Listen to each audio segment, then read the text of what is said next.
Okay, sorry. Tugenda kwambala gundi zino headphones kati wetuba twogera into gundi muno twogera into the mic osobola gisa wansi actually sobola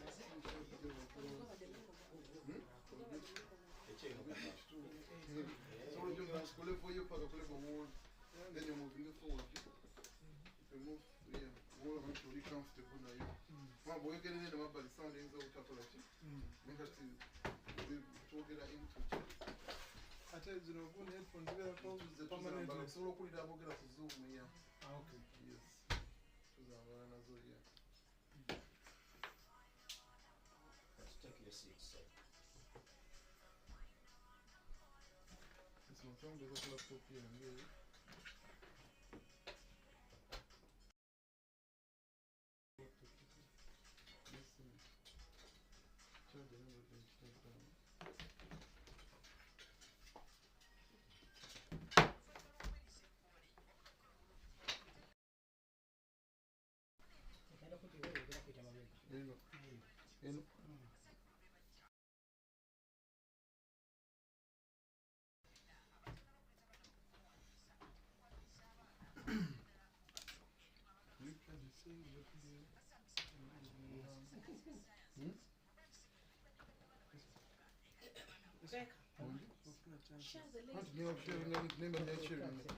Link Facebook ogenda connecting on yeah?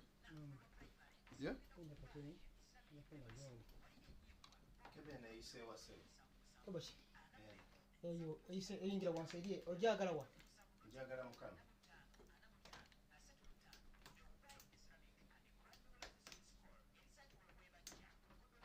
Well, it's live now, Kevin there. What's the page in there? I'm okay with all that. You know, 86. Yes, ma'am.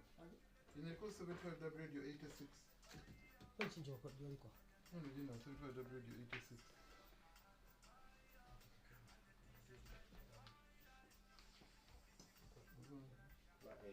Already in a Lagachi live.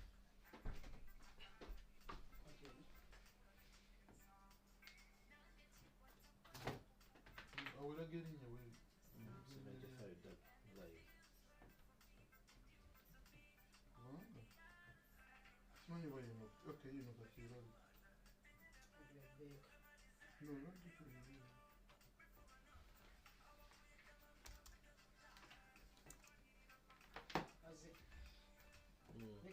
Yeah.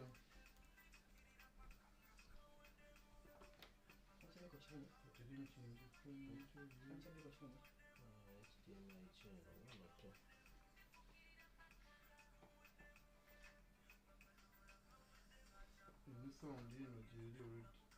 What's up with the sound there? What's up with the sound there?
This morning, you're not considerable to go away.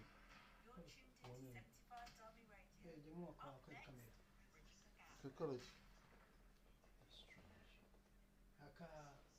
Aka orange. Can you go orange?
They are going to, because what happens is that upbringing, they've seen in our culture.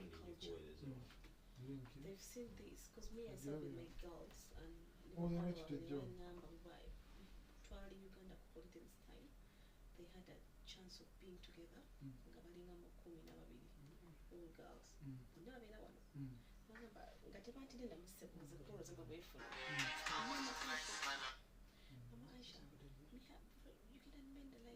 They don't give money, they don't do this, they don't hang up.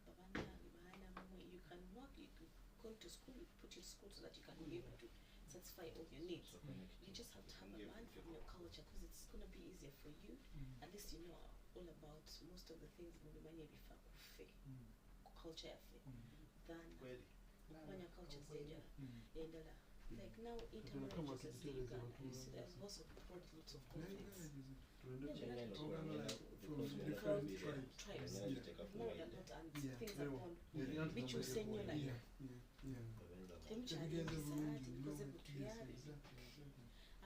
you know things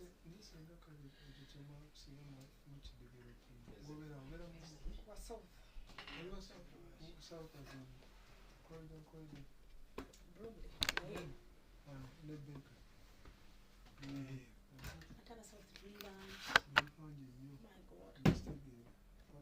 Uganda banatwagwera mu South. Ali manyi is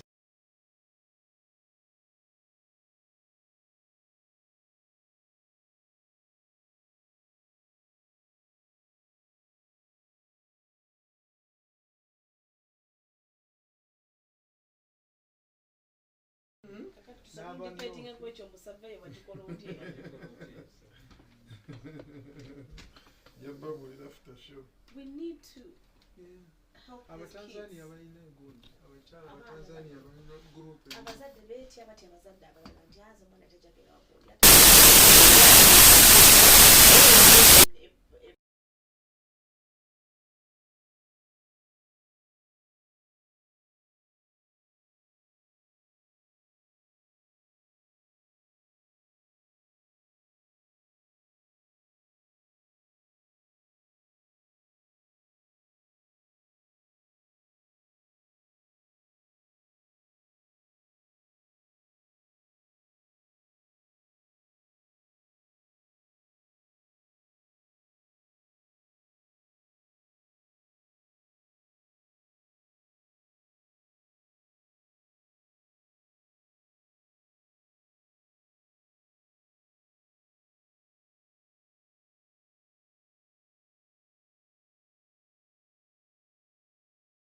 That was the way of life. From your child, from your brain.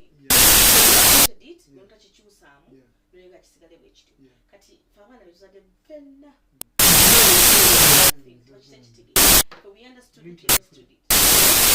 You might be older than me a few years. Yet me, I saw it in a very suspension. How do I share? Unajua kagoni kwa kushare. Nasema unajua kumanyia.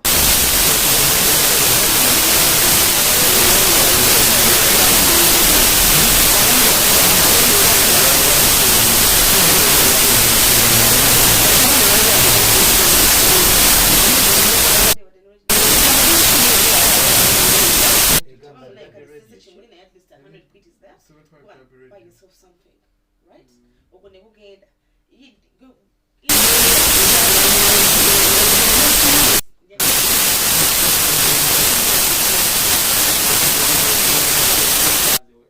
of course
number as in what do you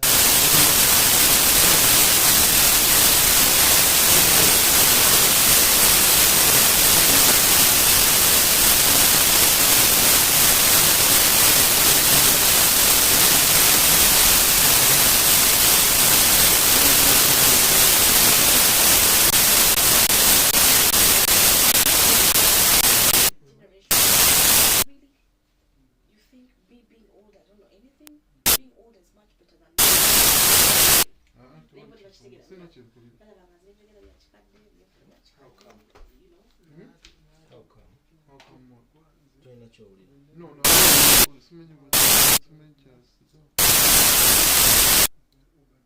link you.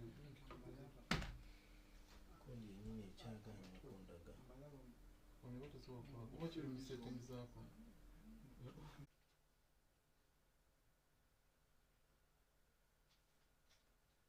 I've just sent them the link. I've just sent them the link.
No, it's fine. I've muted him. It's fine. It's fine.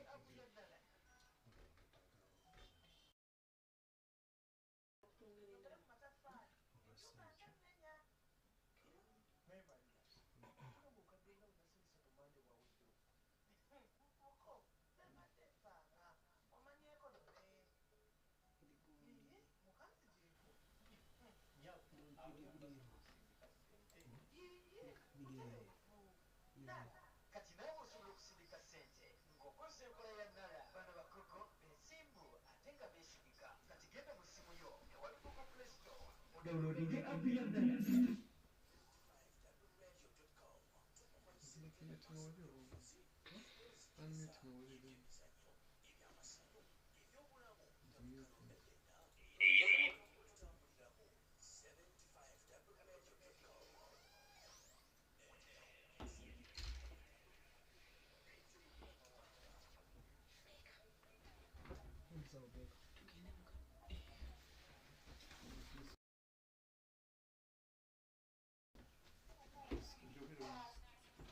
Is that better?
Speaker.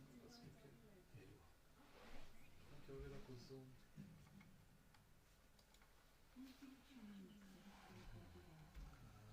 Sigeza gunjira eno beho. The sound was went to on Zoom.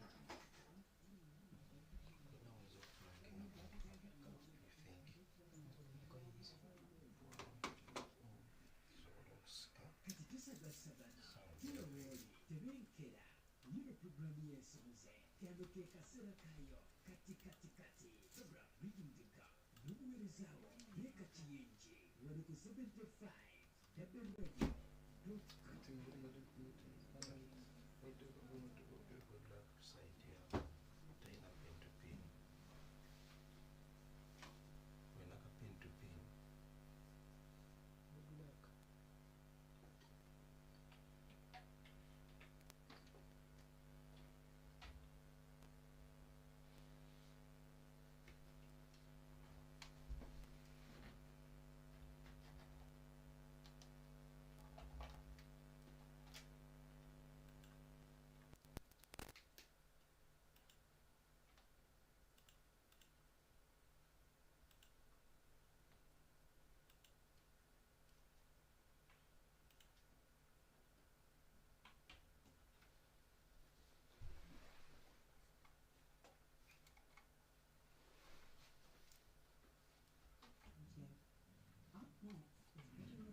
Great.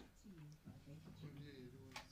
Be ready to take notes so that you can bridge those gaps. Great. Now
parents, which is not okay. But as long as she's having a good life, paying her rent for herself, for himself, working, he becoming mature, that can make me happy, even though he's not rich or whatever. But as long as he have a stable life, he has a good job, he's working, he's paying his bills, he's becoming a mature person, that can make me happy. Okay. Yeah. So you say if they have a job, self-made, that's the word you used, yeah? Okay. That's a good thing. Okay. Because if a child is still at home, because I've seen so many children still at home in London here, they don't know how to wash things, dishes. At the age of 25? Yeah, they can't do anything. Wow. They can't move a house. Even 30 years, they are still in the children's house, their parents' house. 30-year-old. They are saying things are expensive.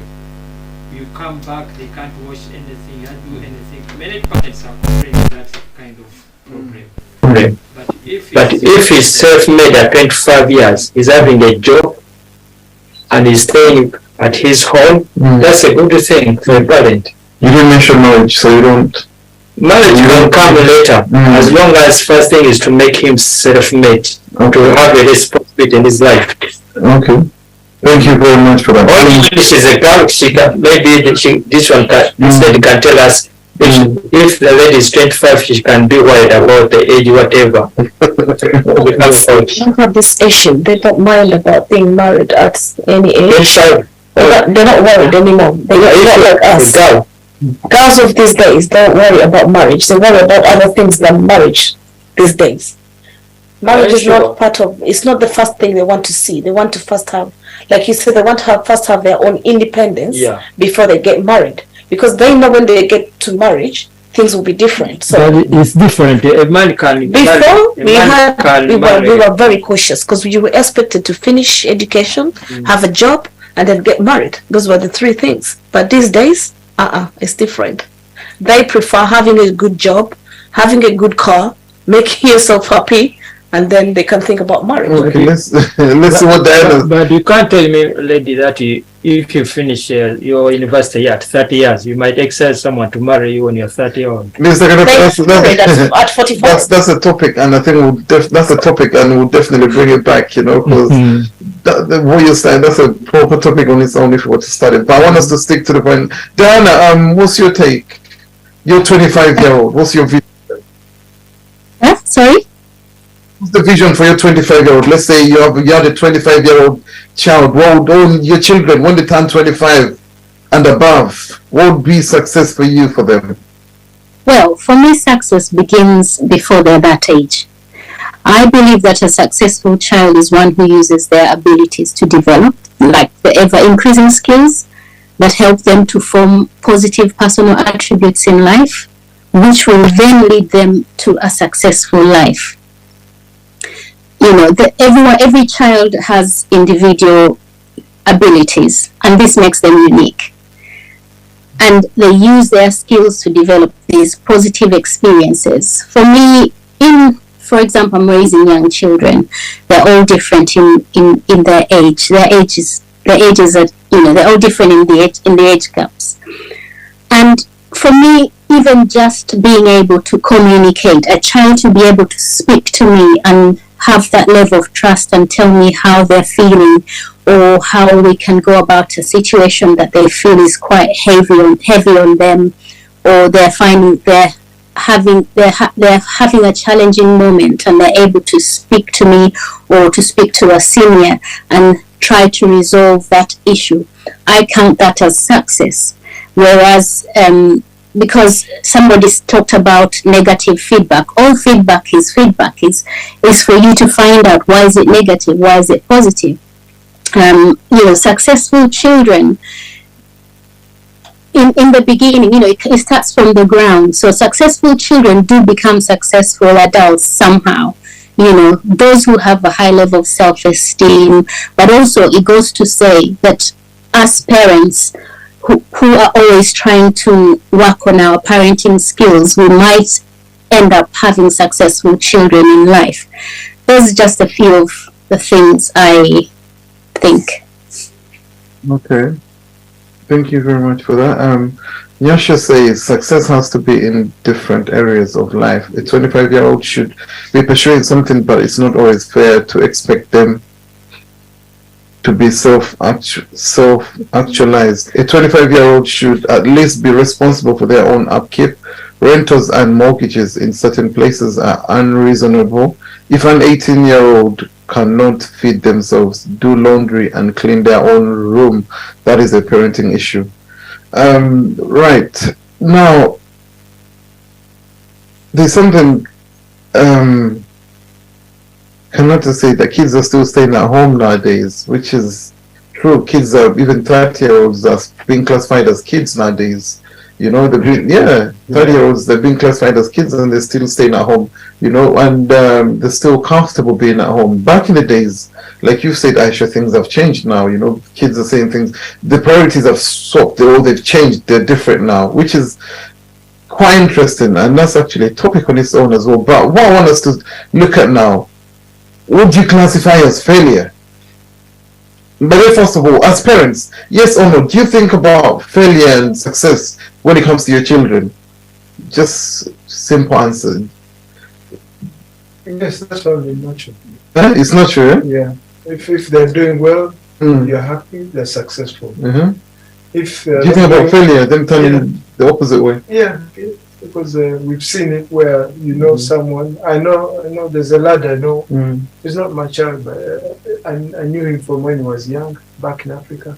I see him in London. His life is kind of messed, so I think it's a failure. So because of the kind of groups he associates with. I mean, when it comes to your children, your own children, do you ever plan or think about them turning into failures? Yeah. Yeah. I worry about them. Okay. That's why I keep on encouraging them. I don't worry about that because that's what I've not implemented in them. Because I want them to work hard, like I have, because I'm the good example and their dad. So I believe they've seen how it worked. We might not have much, but they can't do better than us. Because at least if you've seen someone do something, you say, oh, Becca has nice glasses. Becca, how did you get those glasses? But then you want to get more than what Becca has. Okay. So I always tell them, you have to work hard. That's always what I say to them, that I've done my bit, you have to do more than what I've done. Okay. Do you think about failure and success for your children? Yeah, you can experience it practically. If you see your child is 25 or 27 years still home, that's a failure. A failure. As for the parents? Yeah. For the parent or no, I mean for you, yeah? For a child, you see that's a if your child is 25 and still at home, you feel like you failed as a parent? It's a failure to the child. Oh, to the child, not to the parents? No. But the times are hard now. Okay. Diana, how about you? Do you think about failure and success for your child? For your children, rather? Do you think about failure and success? I don't think of failure. I try not to think of failure. I try to look at, because they're not all going to be the same. The children are not the same. They're all different. They might be from the same parents, but they're all going to be very different. It's a tough one. I don't want to see it as failure. I may sometimes say, what can I do better? If, for example, I'm trying to communicate with my 12-year-old and I'm not getting anywhere, then I look within and say, where have I? Sometimes I'm tempted to say, where have I gone wrong? But then I change it and say, what can I do better? How can I assist them to communicate better, to communicate effectively, to say exactly what they want? I don't see what society has set for everyone to, that is failure. I don't see it as failure because we're all different, we're all unique. I always like to look on the positive and say, okay, if that's your level, how can I meet you at your level? How can we work out things at your level so that it makes you feel fulfilled and then you have peace and you're happy or you have joy? Okay, thank you. Someone's made a comment here and they've said that This is to kind of how the house that failure, them being home at 25, they might be saving up to get a mortgage. That's a response to kind of quite interesting. Yes, what do you want to say? I just wanted to add briefly. I like using examples. I told you I'm a mental health nurse, and I look after adults on a ward in a hospital. And the reason why I said we should have consideration for failure as well is I've seen this practically, where many students come out of university, situation changes suddenly to the surprise of parents. Many parents, Chinese parents, parents here in the UK, the child has been successful, they've gone on to do a nice course at university.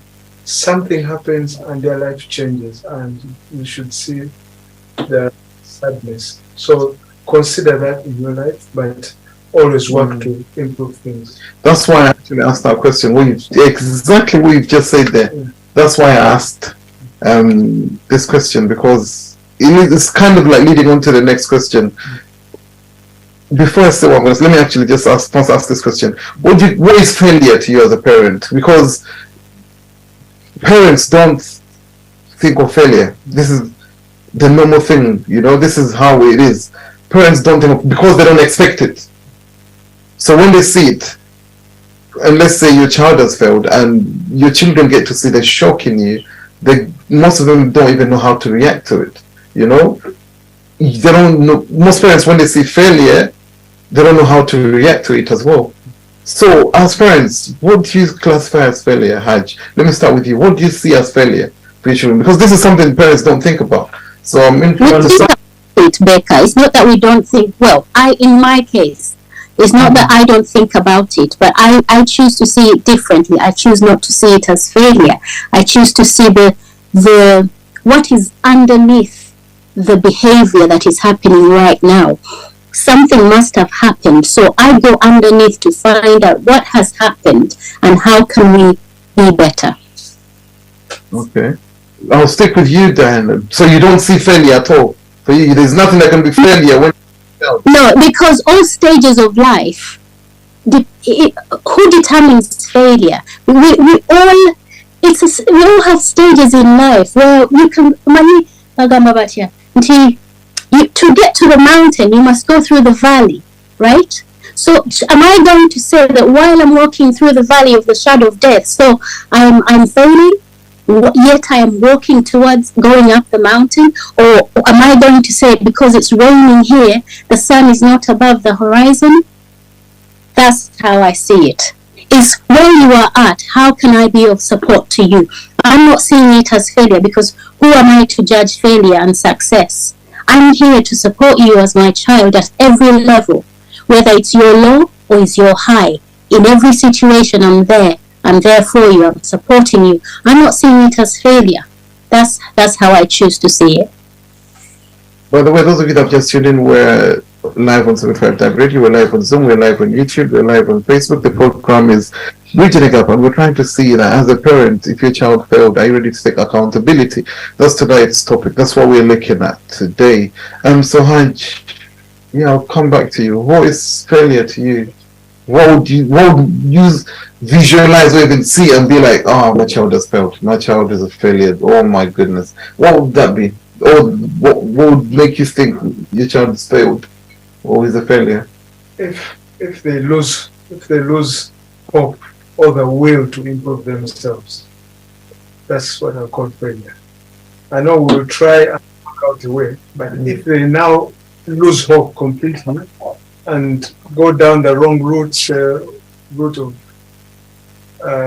drug abuse, alcohol abuse, then that's failure. But if they still have hope, I mean, they might lose a job, they might have a relationship breakdown, but if they can pick themselves up and come out of that situation, for me that's success. But if they lose complete hope, that's the stage when I call it failure. So it's very rare, but that's failure. Yeah. I'm going to put it in two ways. Ladies don't have the word failure to their children. Men do, because they easily let go of things. But women, we hold on to it and see, where am I failing? what can I help? What can I do to bring this up? You find yourself fighting, looking for ways to make the children not to fail. That's why most of us say, it's a no failure. But when it hits you and the child has failed, you really go down. It hits you bad, a lady, because you start blaming yourself that I've failed. Yet sometimes it's not your blame, it's not your take. But for many, it's very easy. Like it's a blink of an eye. That's why you see men say, Ono mommy said, you're 25 and you're still in your house, your God's house, with a barrier. So that's it. Or this one saying, once there are people who have been in alcohol and they've been in drugs badly and they've come back. By the way, do you know that? And they fought. I think you've had some people brought for the youth to see that they've brought themselves up, they picked themselves up after being in drugs and this or that, and they've seen life is not good there, and they've brought themselves back. It's because they had the push from other people or from the parents that you can pick up yourself. Although this went wrong, this can bring you back. So in my opinion, I don't have the word fail, because I know as long as I'm still alive, I can still do something to make you better, even if it's not going to be, like I said before, education or marriage or this or that. So there's nothing your child can do for you to think that your child is a failure? Nothing? I can't start judging the kid from childhood, or I can't judge a child when it's 25, something has gone wrong, like that's a failure. That's not right. Okay. You cannot be, if you're not bright enough in school, that's not a failure. You can do something else when you're not, when you've not earned these A's in the school. Have you not seen that happening? Okay. Yeah. So that's why I'm saying there's a failure, of course there is, but you have to see how, you have to pick those bits and see where can I help. That's why some people argue, women try a lot to see, oh, my child is this, my child is that, my child is that. This one seems to gonna be like this one, your sister did this, your sister was better than this, but you don't do that, you don't judge them by that, because everyone, they have their different ways of learning and doing things. They're unique in their own way. But I don't put it as a failure to myself. I try and make sure we're gonna be, we will take the steps slowly, but we'll get there. Okay. Mr. Kanata. There's a lady who asked you, which age are we talking to determine that a child is failing? We look at 25 and above. 25 and above? Yes. Yeah, I've already told you, Mr. Baker. If you see a child 25 onwards, is not working, and the main problem, these children, they are failing themselves, they are not doing career jobs, like doing nursing, or being a doctor or a solicitor. Maybe those two health jobs are good. In a health sector is good, isn't it? To do nursing, that's a career job. But the kids of today, they are not going for those kind of jobs. They are going for business, working in a shop. Those are not career jobs. That's what I'm talking about. The moment you child is not doing that kind of jobs, career jobs, he might be a failure, because those are temporary jobs. That's what happened to us when we came in this country. We didn't go for career jobs. That's the problem we are facing now. So for them, they are born here, they have a lot of opportunities to do those kind of things, to do those studies, but they don't want to do them. They are looking for just temporary jobs, working in a JD, working in McDonald's. Okay, so at the end of the day, when they grow up, they have to regret, because they won't be having a career status on their lives. Okay. That's interesting. Okay, this Dana, what did you want to say? I just wanted to say that no job is a bad job. Just because it doesn't fall in the category of a doctor, a lawyer, a scientist or whatever. No job is a bad. I mean, a child must start somewhere. If they have to start in McDonald's, it's okay, actually. Not that they are staying at McDonald's. Of course, as a parent, I'm going to support them to to build on to their their CV. They have to begin somewhere. If it's JD, it's fine. If they then say, okay, I've got experience from JD, I've got sales experience, but what is my goal? What is my aim? Or I aim to be such and such, but I have this kind of experience. Because sometimes children will go to school, they finish this degree, they go to another, and then they come out with no experience, no social skills, no life experience, nothing. All these things are the things or the little jobs we call little or non-career jobs are helping them to build on the next step, are helping them to go to the next level. I don't think we should underlook it, unless you're saying that that's what they're doing for all their life. And also, if that's what they're doing, it makes them happy and they're paying their bills, they're doing their due, they're doing whatever they have to do. I don't see a problem with that. If it makes them happy, I mean, we have to also realize that when children grow up, they're no longer our responsibility in some sense, because now they have their own mind. Well, they've always had their own mind. They're their own individuals. They make their own decisions. As long as they can feed their family, they're not in debt. Really, we need to kind of loosen up a bit. That not every child is going to come out and be a doctor, a lawyer, a nurse, or an architect. Yeah, that's where I am on that point. Let me try to reason with the lady over there in this country. Even if you're working as a road sweeper, is okay. It's a good job. I didn't say that these jobs I'm talking about, they are bad jobs. But what I was trying to say, career jobs are good.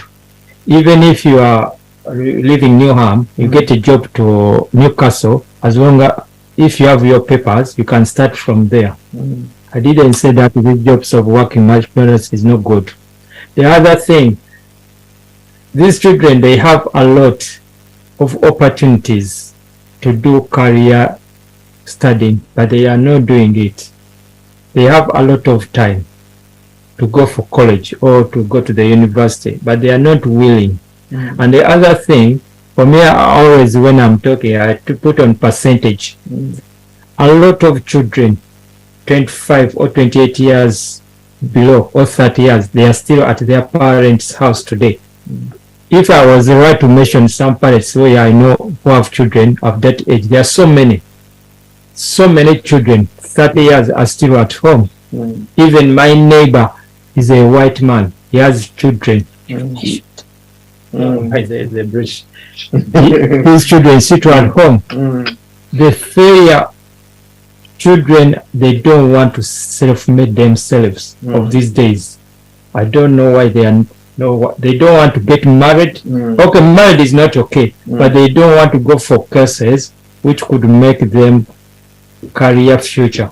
Okay, thank you very much. Yes, we're live on 75WD and we're looking at accountability. Who's to blame if one turns into failure? Yasha says a child feeling alone and unable to be honest about their feelings and thoughts to their own immediate family is a failure on the part of the parents. I agree with Dan. Some children have a talent to be a bin man and a very good one at that. There are too many people doing successful, in quotation, jobs badly because they had no real parental support, therefore are not even aware of how to be true to themselves and take pride in their choices and take responsibility for their actions. That's from Isma says there is a difference between failing at something and branding someone a failure. Yasha says, please let us as grown-ups not brand kids failures for their choices as young people. People can always retrain at any age. Yasha goes on to say, let's not compartmentalize ourselves. That works for some people but not all. The very politicians people vote for go on to have ministerial portfolios that have nothing to do with anything. Also says, I'm also Diana, Dora says the ladies are doing a great job. People bounce back from even addictions and become the best. Ben Carson, gifted hands is probably what Ashley is alluding to. Right, let me see what some of you have to say. Moses, you can unmute. Brian says, I think parents first, so there's a trust. I think Brian says, I think yes, I can hear you. 1 second, Moses. 1 second. Brian says, I think parents first have to make their children best friends first, so there is a trust for clear communication. This will help when problem occurs. The child feel free to approach parents. Nyasha says, low-paying jobs plus high rentals, people needing to still stay at home or move back. Yes, Moses. I'd just like to add on to what Diana has been saying, and that thing of failure, it's really in the eye of the beholder, because if your child is happy and enjoying their life, then as a parent you should be happy. If a parent then has, I guess, targets that they want their kids to achieve or to meet at a certain point, then they don't meet them, it's not really for the kid to do that, because they're just living their life and they're happy. And I think a lot of this stems from parents want to compete with each other. So when they go meet their friends, they want to tell their friends, or this and that. Or their friends will be saying, my kid has done this, and the parent wants to have something to say that beats what their friend has said. And I can understand where that comes from, but that shouldn't really matter to the parent, because the ultimate thing that should matter to a parent is the kid's happiness. Okay, so what you think parents should be worried about is their happiness. Thank you very much for that. That's quite interesting. What do you think about that, Han? He says all you should be worried about is happiness, nothing else. So long as your child is happy, that should be success. What's your take?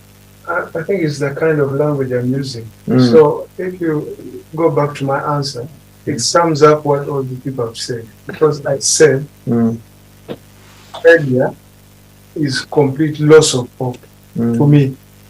So if today my son is doing a bad job, I don't call that a bad job, and I don't call that failure. Even if he went to university but he's doing a low-paid job, I don't call that failure. Even if he's still staying at home at an older age, I don't call that failure. I personally, but I said at that stage when they completely lose hope and give up, that's what I call failure. That's why I said it's kind of rare, especially in a country like England, because a person might be a cleaner today and they might be a doctor in 2 years' time. So when they lose hope is when I call it failure. But if they still have hope in life, they pick themselves up, I think they're successful. Okay, thanks. Yes, Isma. Yes, assalamu alaikum wa rahmatullahi wa barakatuh. I hope that you're well. It's a very good discussion. I respect and appreciate the perspectives that everyone is bringing. I think it's there's so many angles you can attack this topic. We've kind of had an experience growing up in this country as well. Also, I've lived in Uganda, so I can understand. I think when we speak about parents feeling that their children have failed, there is pressure there. Sometimes, so for example, many of our parents, you come from Uganda, they've come here, they start off doing the kind of menial jobs and whatever it is to get by. They have children, and maybe out of wanting better for their children than what they have for themselves, they'll push the children, to study, to aspire to be something. So when you hear a parent saying that, I feel like my child has failed, I think it's coming from a place of love, and we should respect that and appreciate that. However, I think it's as I mentioned in the group, I put a comment in there. There's a difference between failing at something and branding someone a failure. I think language is really powerful, the way we use words, because we speak about branding a child a failure. You've almost you've thrown them off. You're a failure. It's a title that can actually even affect someone for the rest of their life. To hear their parent call them a failure, imagine saying it to them as well, and how that effect that could have on them. But failing at something, it doesn't define you. You failed at this thing, you didn't pass this exam, or you've you were not able to get this job, or something didn't work out. Let's look at how we can build. Let's look at how we can move forward. Let's look at how you can, because just because you're in that place now doesn't mean that you have to stay there. Sorry. What you're saying is a child can never be a failure. Is that what you're saying? A child can never be a failure. I'm a young parent myself. I don't think my child could be a failure in my eyes. I think my child can fail at things. Yes, they can fail at things, but to brand them a failure, that's not a word that's in my vocabulary. And I think it's about focusing on how we can pick up and how we can move forward. And it's really interesting hearing the ladies speak and hearing and seeing the difference. I think as fathers, maybe we push the children a little bit more. We're a bit less merciful, and I think maybe the mothers are a bit more understanding. And I don't mean to stereotype. It's just what I've noticed from listening to the different piece of feedback. And I think that's good. I think it's because we're speaking about parents. You've got mum and dad, isn't it? So it's good to have that balance. I think there needs to be someone pushing you a little bit.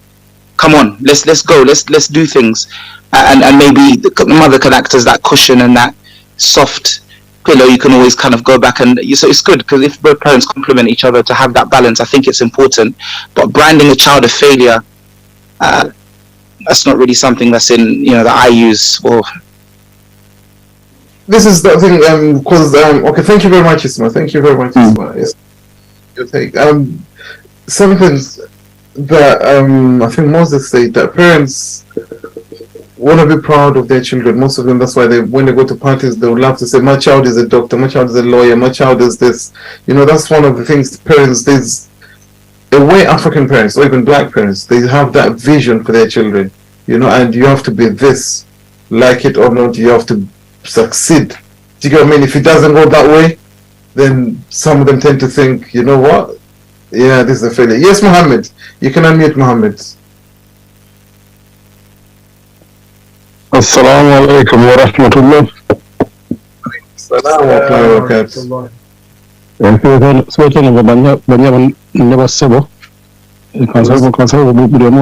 I didn't nice and healthy. To topic because recently I think there's a video posted online where omuzadde yafuna omukyalo owokubiri in Uganda, and this happened in America. Kati nga abaana instead okubeera nga bwe baleka abazadde basootinga ebintu byabwe nga bo, abaana babateeka text messages ku social media nemudiro to expose them. Nimati bo balowooza maki ekintu kyebakola kyali ekirungi okusipozinga omusajja afunye omukyala wokubiri. Bati ebintu ebyo byali birina okubeera among abazadde.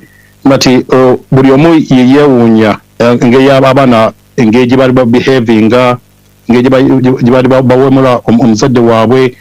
Kati ekintu ekyo wallahi it's a lesson for all of us, especially me. I'm a father of two children. Subhanallah, ate bali mukula. In the Western society, right now, it's not even in the Western society, but now it's in Uganda, in Africa, or in the Middle East, where children are taught to say, okay, I can do whatever I want, and parents, they cannot do anything. I teach a where a teacher cannot tell a student, or you have to do this, you have to do that, because it was all okubagambako. What I'm trying to say is, wallahi, to know kubeera nga to kuma ku Quran ne Sunna nga abasiraamu tusanga okuyigiriza abaana baffe from 7 years old and upwards ku Quran, tuleme kubaleka za iPads zibeerenga zibakoza.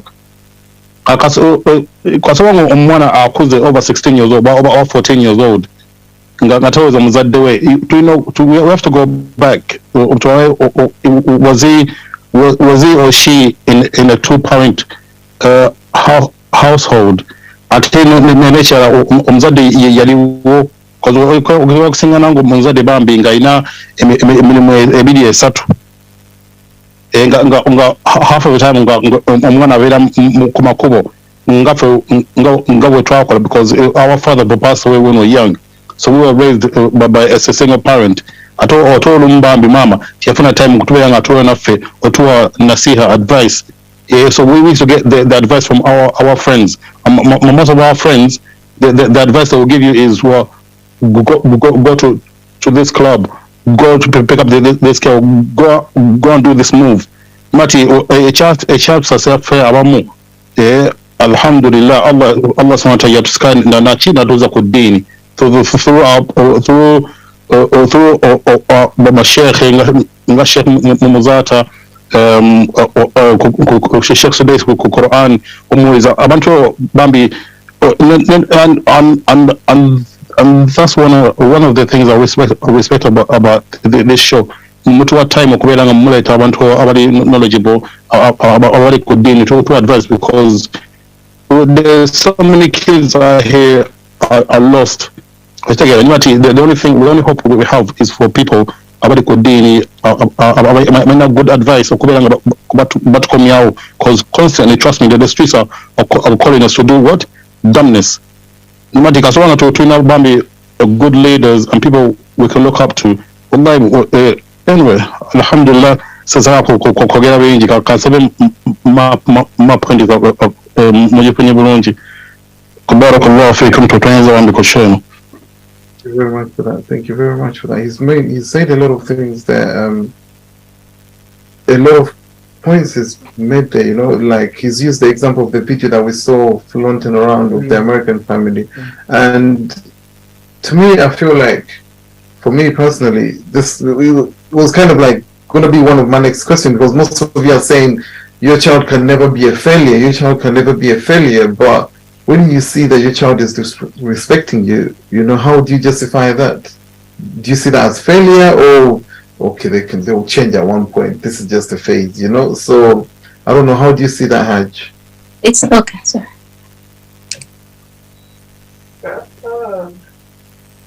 Would you see that as failure, or is that you failed as when we did that show, someone said you failed as a parent? No, in that particular situation, I don't want to blame the parents 100%, because there's attitude that is taught by the society we live in as well. Parents have tried their best, but society has its own influences outside. So a parent knows their child behaves in a certain way at home, but then out there, a child, I've seen strict Somali families where they're very strict about behavior. Then when you go on the bus, you see their kids smoking, something which they would never do near them. So sometimes society has its own influences. Okay. So, Diana, what are you saying, Diana? No, it's fine. It's fine. Let Haji finish. Oh, he's finished. So I wanted to say, did you want to say something in regards to my question, or? We can carry on. I think it's gone off now. I wanted to say something, but now I don't remember it clearly, so it's fine. Would you see that as failure, or what would you classify that as? Oh, disrespect. Disrespect is not failure. Disrespect is not failure. When your child disrespects you, it's not failure. It's not failure. So why are they? What is behind the behavior? Because I think we're always looking at the behavior of the child and not going under what is behind it. So come here, sit with me, let's reason together, talk to me. Do you think your behavior today was right? When you spoke to me that way, do you think that was the right way to speak to me? What is going on? What exactly is happening right now? What if they don't want to speak to you? Give it time. Come back to it. Do not give up on your children. There's always something underneath. Well, in my parenting style, I speak to my children. I don't know. Okay, I don't want to give live examples because this is my family and this is confidential. But sometimes children will react. It is normal. It could be an outburst of something. we're not always right. Maybe something I did. That's why I say we also have to check within ourselves as parents. What are we doing? What can we do to make it better? So maybe I shouted at this child. Do you think it's okay to shout at our children? Sometimes we are really, we're mad. Things are happening. The stresses of life are going on. And then you come home and just take it on the poor child. And if it's a child who has a strong will, they might speak back to you. And that's when some parents will lash out and slap or say, who do you think you are? Don't talk to me like that. But if you pause, just take a minute, think back, talk to your children, understand where they're coming from or why they think certain things are where they are. You also sit down and look within you.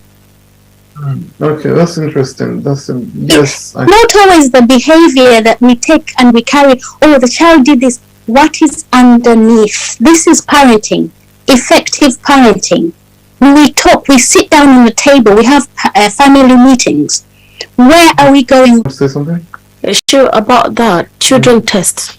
They intend to test. Yes. Parents and see. They pull something and they're like, okay, what is she going to do if I come back today late? If I shout?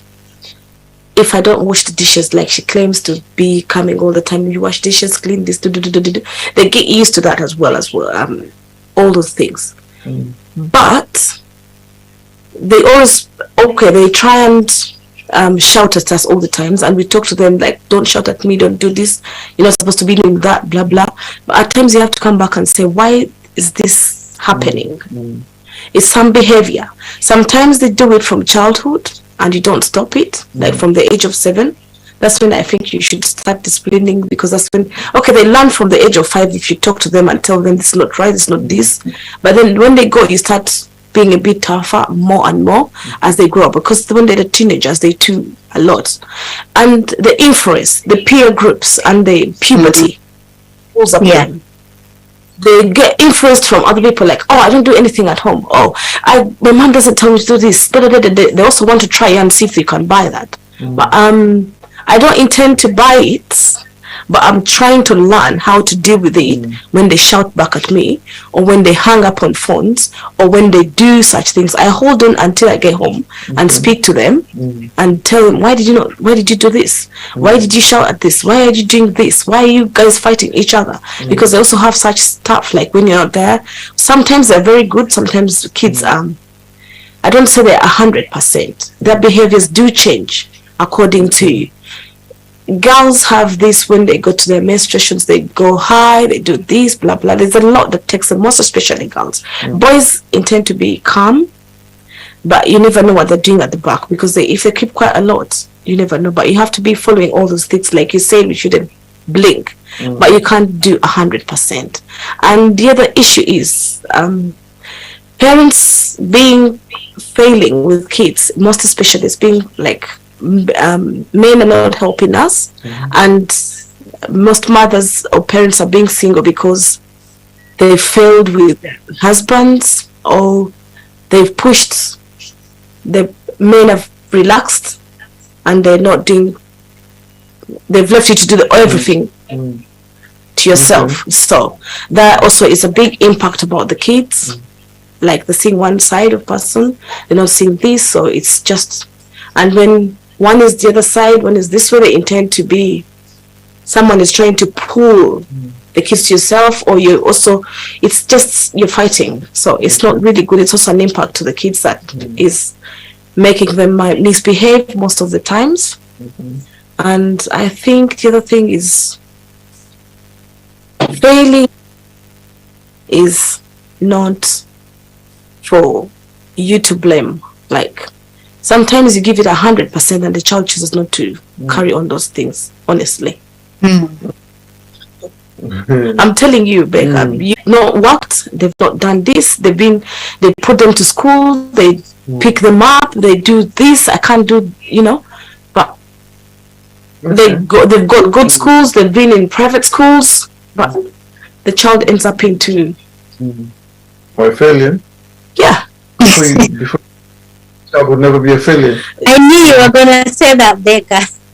I know the thing, but I mean, it's not for me. I can't accept that because but I mean, there's when you've done it 100%, like I've said, yeah, and then the child decides not. Yeah. I don't know what's that word that you're trying to say that's not coming out. It's denying reality. They deny it to themselves, but not to me, because I've given it 100%. Okay. If I go back to that video, which I'm going to find, because they have already discussed here, the thing I saw in that video, the children were pressurized by their mom to act like that, because the mom was so angry with the action the dad did in Uganda.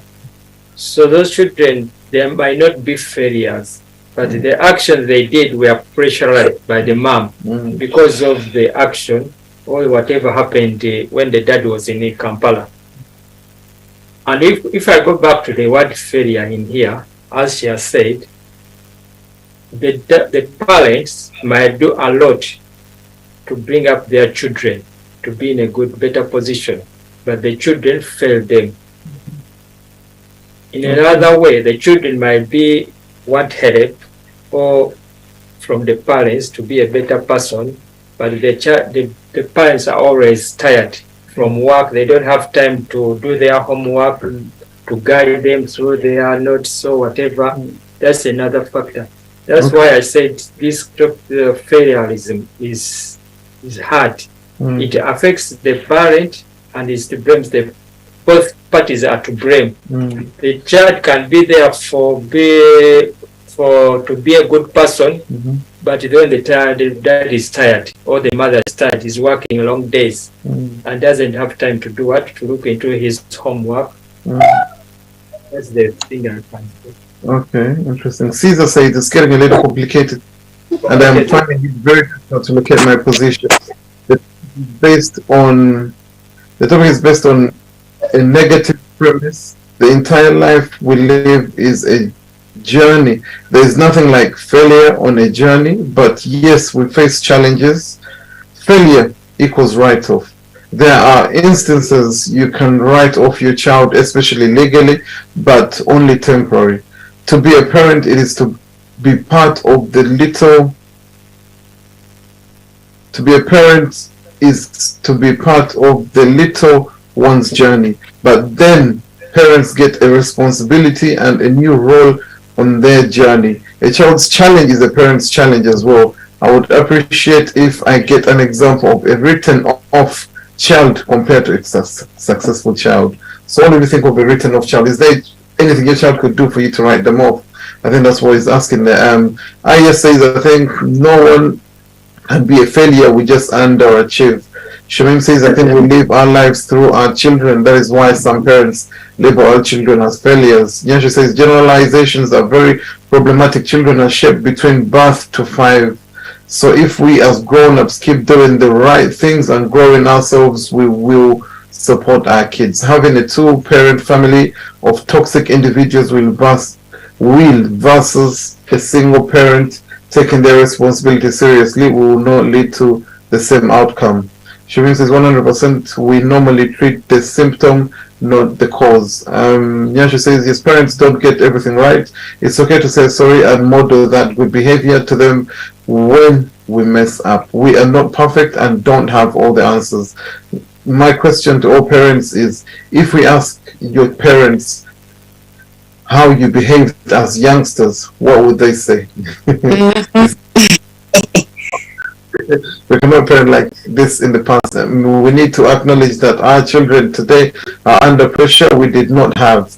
Children need their parents, not things and stuff. Dora says, could it be that as we raising these children, we've set our own expectations, especially to the men on the panel, and that is why you think they then have failed if they do not measure up?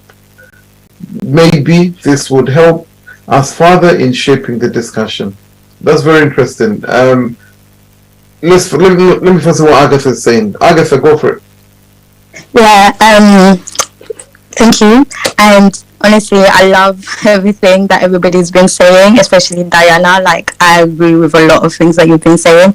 I think personally, me as a parent, one thing that I've realized is I have to self-reflect.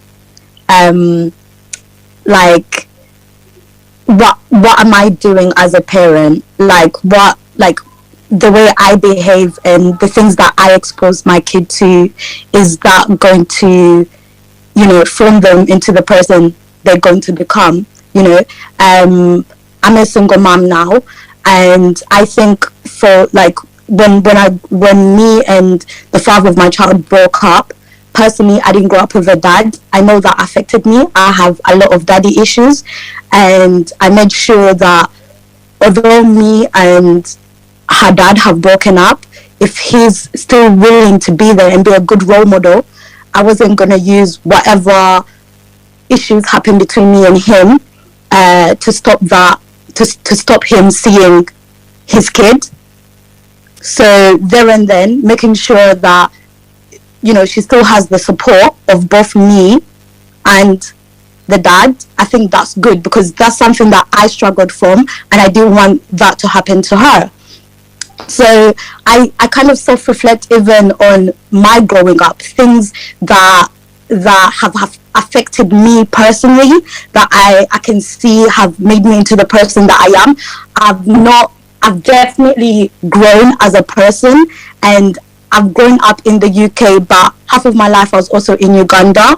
And being a troubled child here, and that whole just being in a single parent, or my mom not being there, and my mom having to work, having to support the family back home, having to get papers, all these kind of things that definitely affected me. I look at that and I try not to project the same things onto my child, or try to prevent it. I know I'm not perfect, and I'm not going to be a perfect parent, but I think it's very important for us to look at ourselves as well. And like you have a big responsibility. Like, you are bringing up another human being, and I think to me it's more important on whom my child is gonna grow up and be, because as I said, I was a troubled child, but I know although my parents were not there for me, or there's certain things, but there's definitely things that they've done. The fact that they've brought me to this country, the person that I've even grown up to be, and self-reflect and be the person that I am now, they have some doing. They've raised me into that, although I was troubled and all of that. But I think my thing is definitely self-reflect. What things happen to you that you wouldn't want to continue? Let's not continue the cycle. Like, let's break it. Let's do better. Let my child be better than me. I think I would say that would be my success. And 100%, I don't think kids are failures. I think words are very powerful. And growing up, like when I used to misbehave, like my mom would say certain things to me, and it definitely carried on to my adulthood and stuff. And it's still things even now that linger. But I can put myself in my mom's shoes, and I can see the struggles that she had and what she was going through with the family and all of that. And I don't know, it makes me a completely different person now than that I'm a parent. Like, as soon as I had my child, like I stopped clubbing, I sat down. Like, I guess it's not everybody gets that, and you have to be in a certain space in your life or whatever. But I mean, we're all going through this thing called life, and I don't think there's nobody out here is perfect. You don't have to have a certain job or whatever, but I think, who are you as a person? Thank you, Agatha. That's very interesting. Thank you very much for that. Right. Yes, Brian, you can. What do you have to say? Good evening, everyone. Yes, I've heard the majority of the people that have shared, and it's very important that we share as a community as well. Majority of the stuff is right, but like we say, this conversation we're having, there's no right, there's no wrong answer. So my angle that I'm gonna say is like this. I'm in my late 20s, almost touching 30s. But when I look at my childhood growing up, and then look at the way I've turned out today in my late 20s, the thing it doesn't happen in my adulthood. My growing up doesn't happen in adulthood, or I don't consider myself a failure. So in that sense, it's like, as parents, I think the best way to educate your child will start in your house, in your home. Like one of the gentlemen said earlier, why in your home? Because the way you behave in your home with your children, when they go outside on the street, it will also reflect in them. Yeah. If you understand. Because I remember when I was growing up, when you go somewhere where your parents are not there, and you do something out of the blue, they ask, oh, whose child is that? Or your mwana wani? Then when you say your parents' name, omwana wa gundi takola bwatyo. The whole thing is, it starts there. It starts there in your home when you're still even young. That's what helps up here when you grow up. Also referring to the video the family recently that leaked, the US family that leaked about the family business, whatever that happened with the father and the mother and whatever in Uganda. There is a way to handle such situations. How do some people come up as failures? Not why are they failures? How do they portray themselves as failure? It's not necessarily them. It is because of the generational life scale that we live in. That's what I would say. Because if you look today, we got all these gadgets. We can get any information in seconds.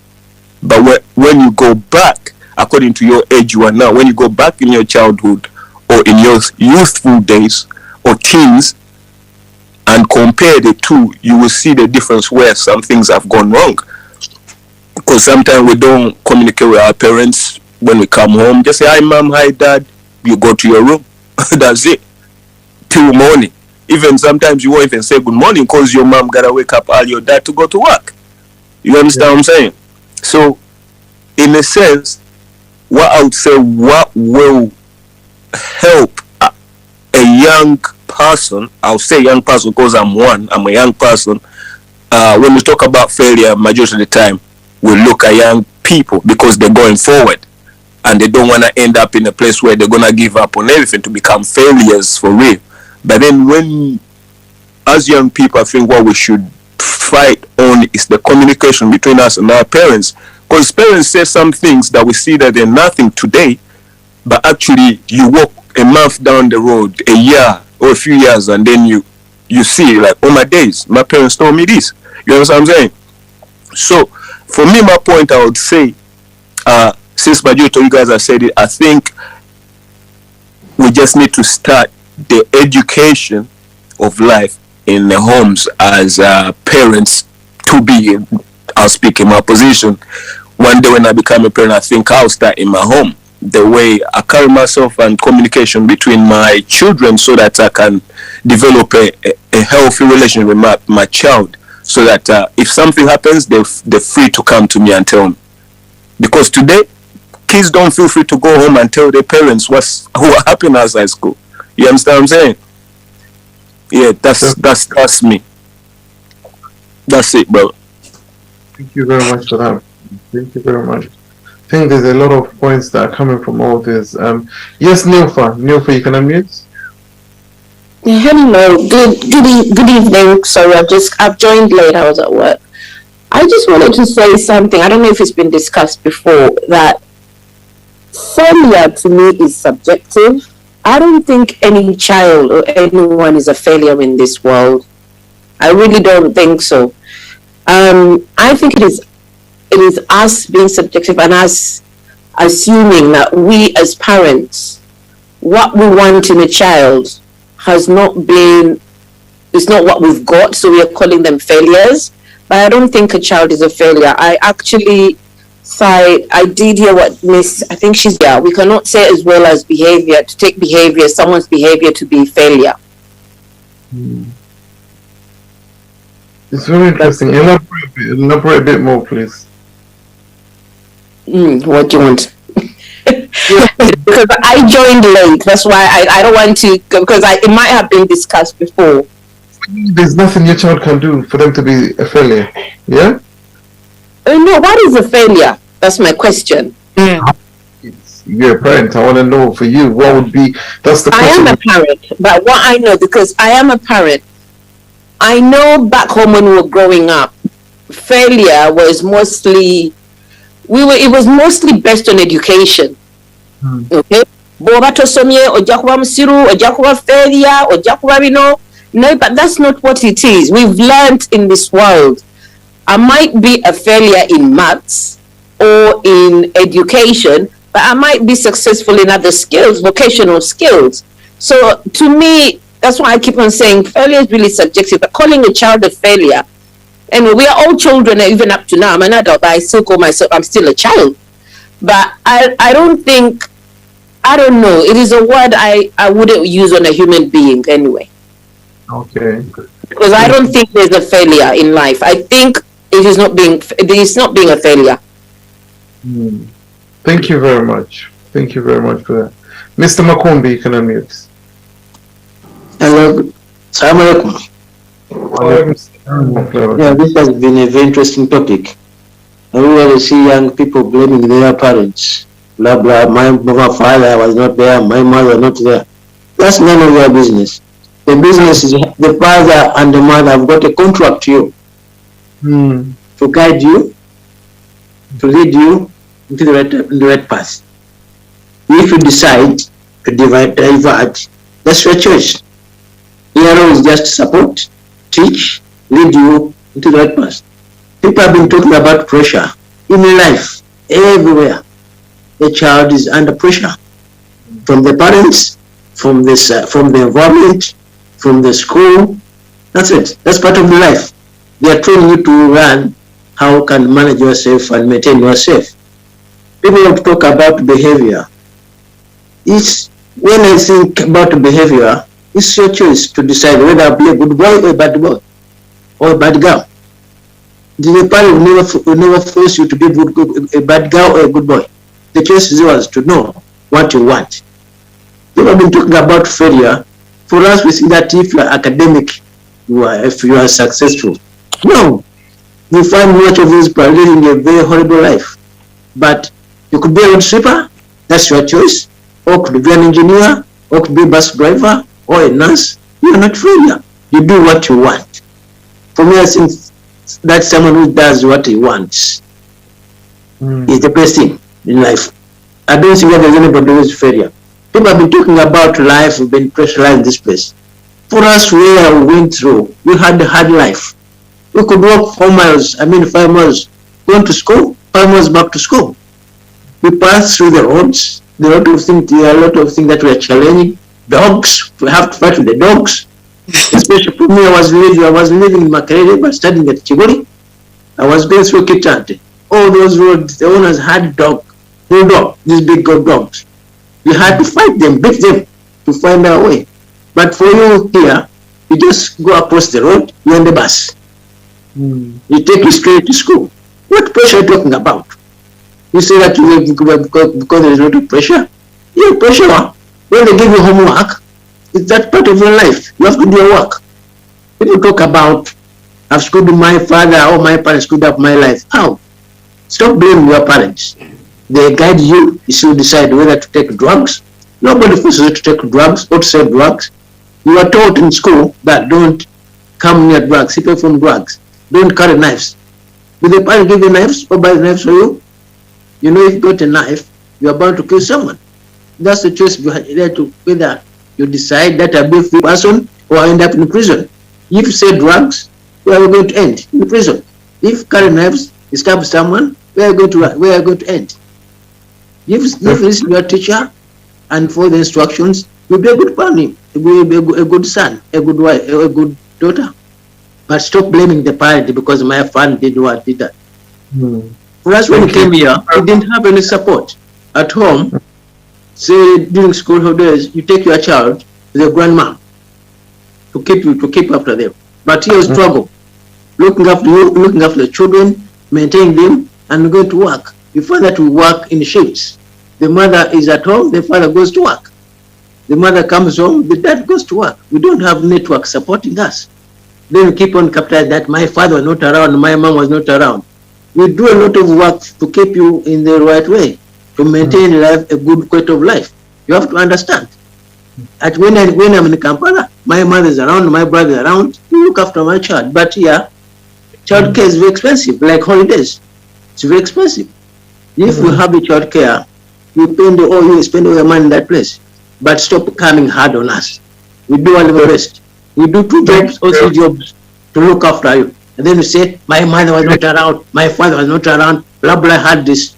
We go through that to make sure to have a good quality life. Stop blaming us. That's the life what we are. We don't have any support in this place.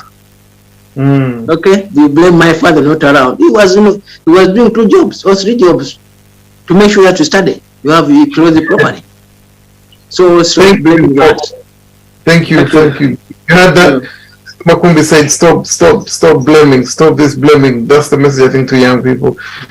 Stop blaming your parents. Their parents did this and that. Yes, Agatha, what did you want to say?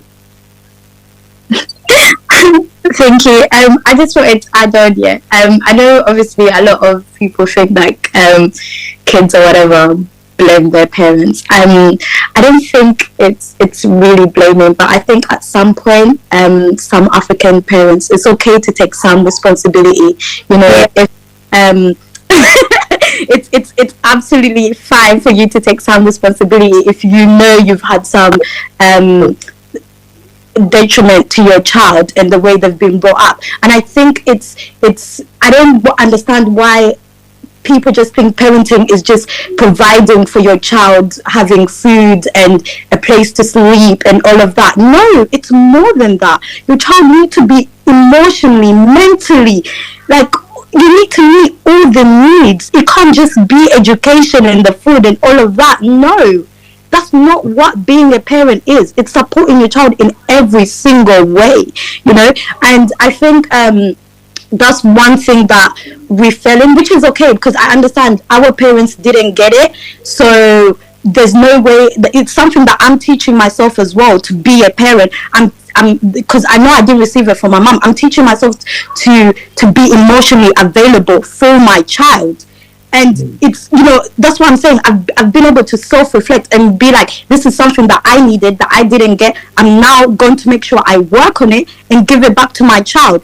And it's okay for you as a parent to say, I don't expect you to be perfect. Nobody out here is perfect. You're allowed to fail. Like, I'm probably a child. I'm not, when I gave birth to my kid, I was probably a child myself. And I was, a child bringing up a child.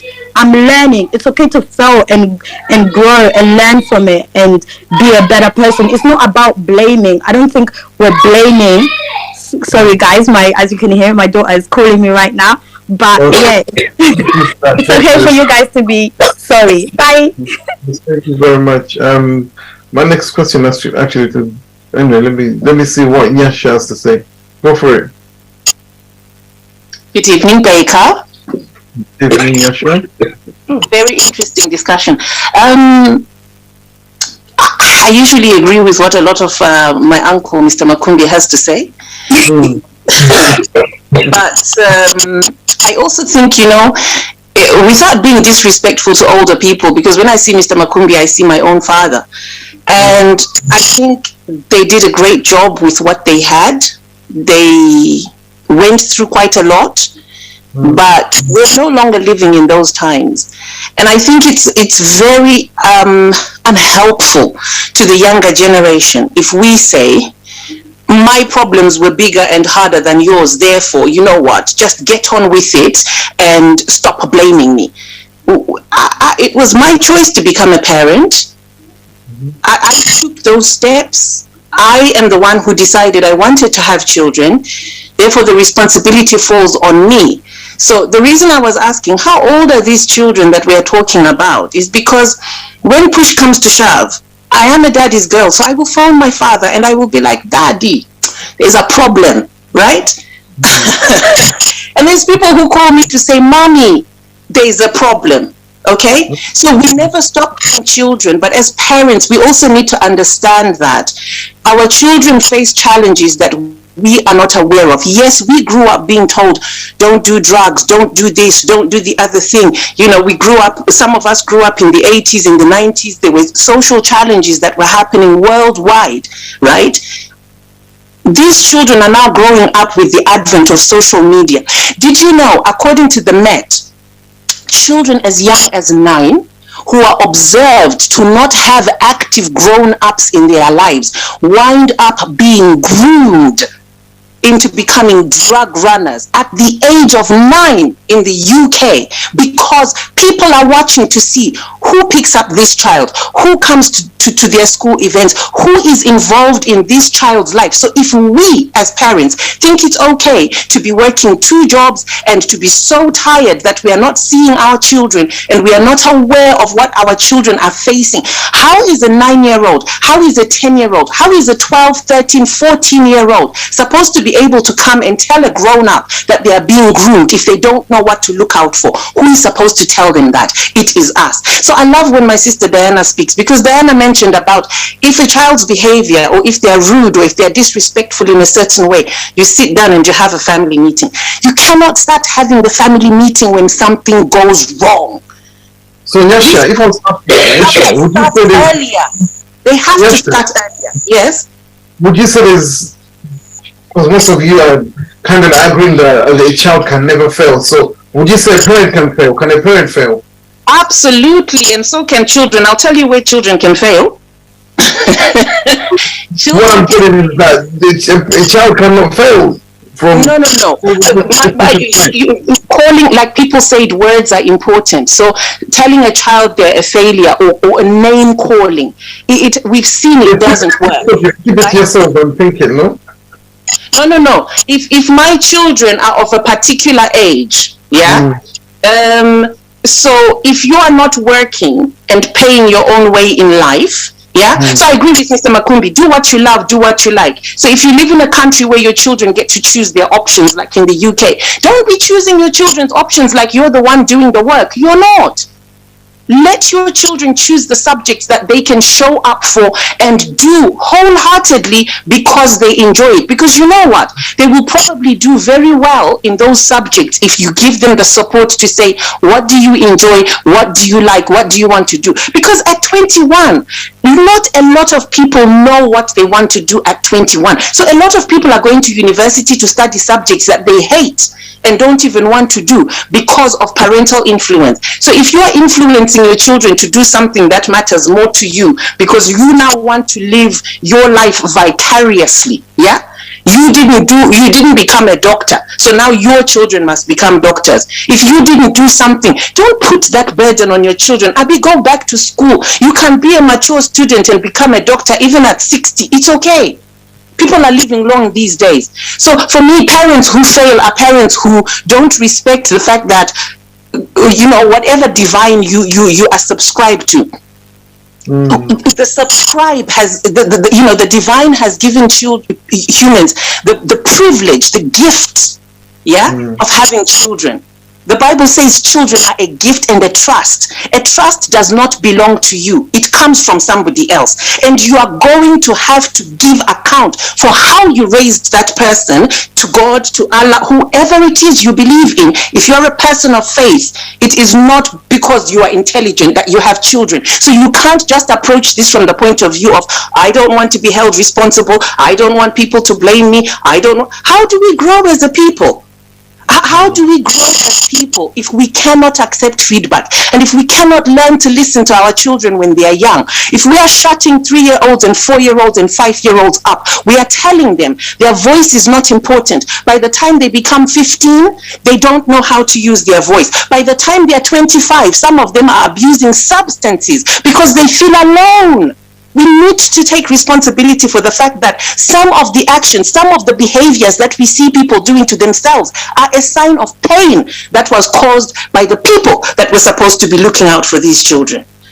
On the other hand, if you are 45, if you are 55, and you get yourself into debt and your parents are still alive, that is not your parents' responsibility, okay? That's not your parents' responsibility. So can children be a failure? Not whilst they're still growing. Not whilst they're still growing. They can try certain things and it might not work out. But let's give our children the confidence. Let the neighbors call those children bad things. As family, we should not be the ones calling those children bad things. We should not be the ones who are discouraging these children or driving them to the point of overwhelm and feeling this is not what I want to do, or I don't even know how to say that I'm not very good at this, but I'm also quite good at something else. Yeah, definitely. This does not start when a child is grown up and when a child is veering off the path of what is right. This starts between birth to 5. So if you can't even make time to read a story for your child, if you can't even make time to kick a football with your child, if you can't even make 5 minutes to play with your children, whether you are male or female, then you need to take responsibility once those people grow up, because it's the traumas that you didn't deal with in your own life, plus the trauma you have visited on them, now manifesting. So let's not be quick to judge, and let's not be quick to compare and look at other people and say, what are they doing? There's a lot of people that people call successful in this world today, right? They're having children with multiple people. They behave in erratic ways. They do things that are not helpful. They have no religious ideology. Or even if you're not a religious person, do you have morals? Do you have values? Do you have things that make you think and respect other people? Yes, one of my guests wants to speak to you, yeah? Sorry? One of my guests here wants to have a word with you. I come in peace. Hi, Yash. It's just one question I want to ask. Because you said all that, I understood it, yes? But we have to think about culture as well, because we're not going to go out of our comfort, our zones of culture. Like, Mr. Makumbi said, for him it was, but we've all been brought that same way, but we've come out of that, right? Because we've tried to push ourselves to their level to do everything, but some kids do not understand it as still. So what do we have to do? Because we've lost our culture. Because if you say kids are in UK, blah blah, and yet you're from Uganda, I don't know where you come from anyway. I'm African, born and raised in Zimbabwe, so I'm also quite African, and I hear what you're saying. I hear what you are saying, and so it's my responsibility as a parent who's uprooted myself and I've placed myself in a different environment to understand the environment I've come to. I don't have to give up my culture. I don't have to give up your kids as well, because what happened if they pick up on this culture, the white culture, I didn't want to use the word, but I have no option. Because there might be other people here listening to us, but which is fine anyway. But it's quite different the way they bring up the kids, and some of them do bring their kids in a very good way, but some are just killing the society just because. I assume when a child, like you said, taking them to school, look after them, they groom them from the age of 9. All my kids that have gone to school, by the age of 9, you're supposed to pick them at school as a parent, or dedicate someone to pick them that would take them home. So I don't see how 9-year-old would walk to, and they don't even know where to take the bus from in case they have to go home by themselves. Those are statistics from the Met Safeguarding team. I'm not telling you things that are not happening in London. I know they're happening. Yes, affected all communities. Yeah. So I think I hear what you are saying, and this is why I agree with what Mr. Makumbi said. There comes an age where you can no longer hold other people responsible for your actions and for your behavior. But if someone has gone to university, finished, and then we had an incident of a boy who was 19 who killed himself from was it Cambridge University? Yes. Right? Yes. So tell me, what happened? This guy to drop his, make his parents really feel so low, because when they were even sending the text messages to our groups, they were saying, "Oh, we don't know what went wrong. We just didn't do the best for this, for this." No, for this. You know what? I think talking about suicide, mental health. Our cultures, guys. It's the whole point. I think it's unfair to say that culture, and we've decided to pick on the work culture. Aisha, suicide is a mental health issue, and I think it's very unfair to the family to say it's because their child was lost to white culture. There were a lot of other things. People who tend to be suicidal, usually they are looking for a permanent solution to a temporary problem. But for them, the problem is very real. The problem is for them, they cannot see any other way out. And I don't believe that being aware of what is happening in our children's life and making time for them equals letting go of our culture. It doesn't mean letting go of our faith, because as far as I'm concerned, culture is man-made, faith is divine. So we don't need to let go of any of those things in order to be present parents. My big thing is, let's watch the way we speak to our children. Let's be open to growing. Let's be open to understanding the fact that we are also still on a journey of life. Even a person who turns 70 years old today, they have never been 70 before. So how do you know how to be a 70-year-old if you've never been 70 before? How do we know how to take care of each of our individual children with their individual personalities if we have never taken care of a child like that? Children are unique. My call is always, let's be kind and compassionate towards one another. Those different age ranges are so important. When we sit here together, we're not here to fight. We are here to say, you know what? Let's bring in my uncle, Mr. Makumbi, and his wisdom from the generations. But let's also listen to the youngsters who are growing up facing challenges we never had. Mobile phones are not that old. Yeah, the smartphones we all take for granted today only started in 2010. Now, if we talk about BlackBerry, we have.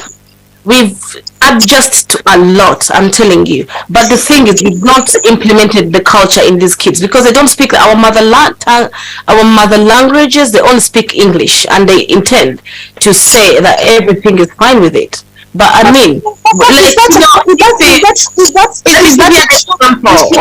parenting issue. If I don't speak to my child in my language, and then I expect this child to grow up and know this language. Worldwide, it's not only one way. It's not only in your culture, or it's not in my house, but it's all over. But let's look at these people. The Asians, all the Asians keep the English stops on the door, and they take the kids within their own languages.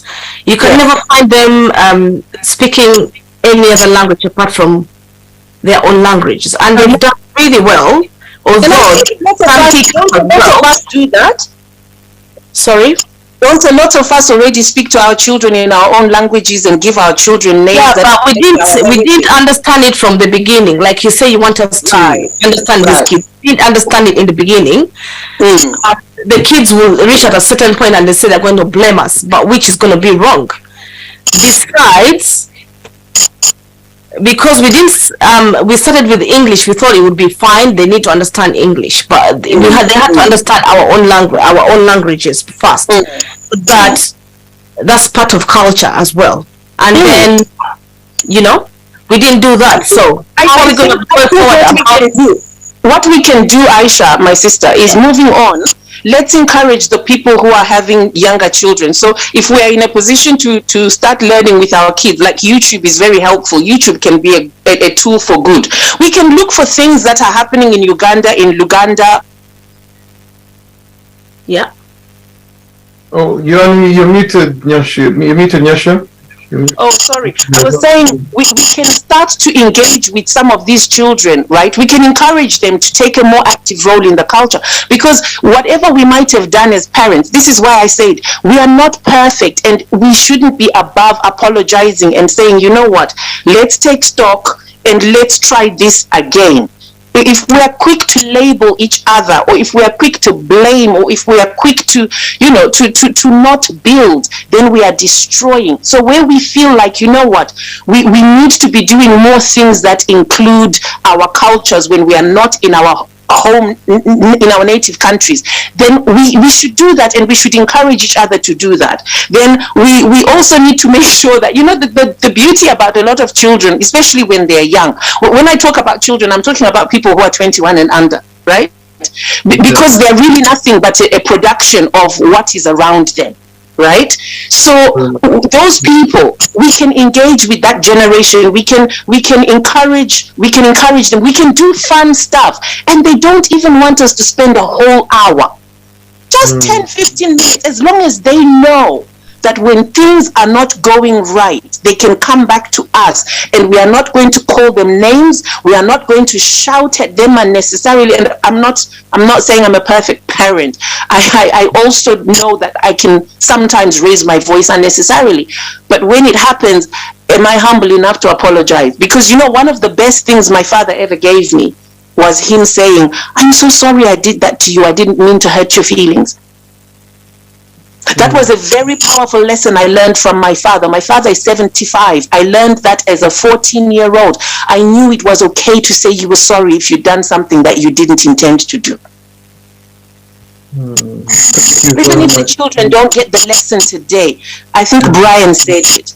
When they're ready for the lesson, if the lesson has been put there, they will come back to their senses. There's a story of the prodigal son in the Bible. He comes back home because he comes to his senses after having chosen a bad path. And I'm sure in the Quran, there's a lot of lessons we can take away where people might veer off the path of righteousness. But if we've done our best, and if they know when they come back, we are not going to smash their head into the wall, they will come back. The important thing is leaving the door open for a person to come back. Thank you very much for that, Nyasha. That's a nice way of definitely you put it in the right way. Definitely. Thank you very much for that. Yes, Soweidi. Thank you very much. I always like when Nyasha is making her submissions. She's always straight to the point. However, allow me to differ from you today. There are certain things that I'll need to differ with you on. The point one of suggesting that we need to let children decide on their careers in terms of to do what they think is good for them. But remember, if we don't guide them, because a lot of us we were misguided, or we suffered the consequences of not being guided, and today we're still paying the price in terms of career guidance. One, we are living in a society that seems like it is forgiving, but it doesn't forgive, because some of these kids, once you let them loose and they commit crime, or they get all these setbacks, let's call them setbacks for argument's sake, the system will record it, the system will store it somewhere. And when they get to a certain point where they've woken up and they think they have now reformed, they are good people, there are certain doors that will not open for them because of the past.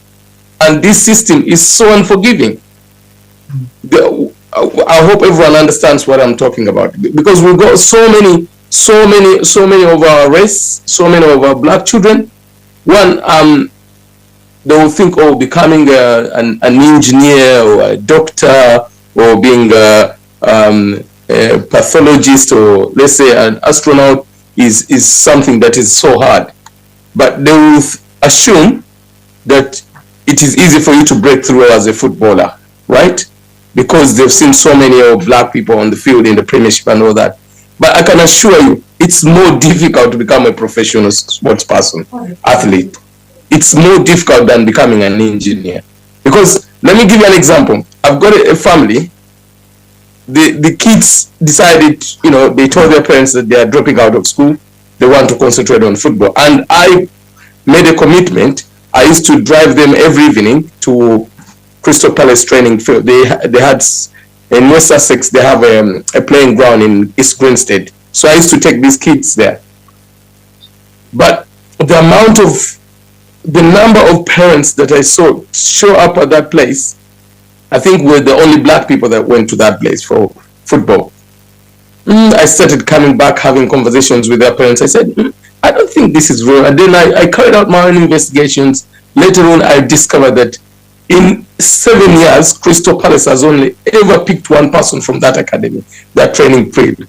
So I started weighing out the chances of a black boy being picked up from there when we had so many of the white ones around the place. I said to myself, I advised them that I suggest we push back these kids back to school, because to me, when you go walk into any hospital, there are very few doctors from Africa that you'll find that were born over here.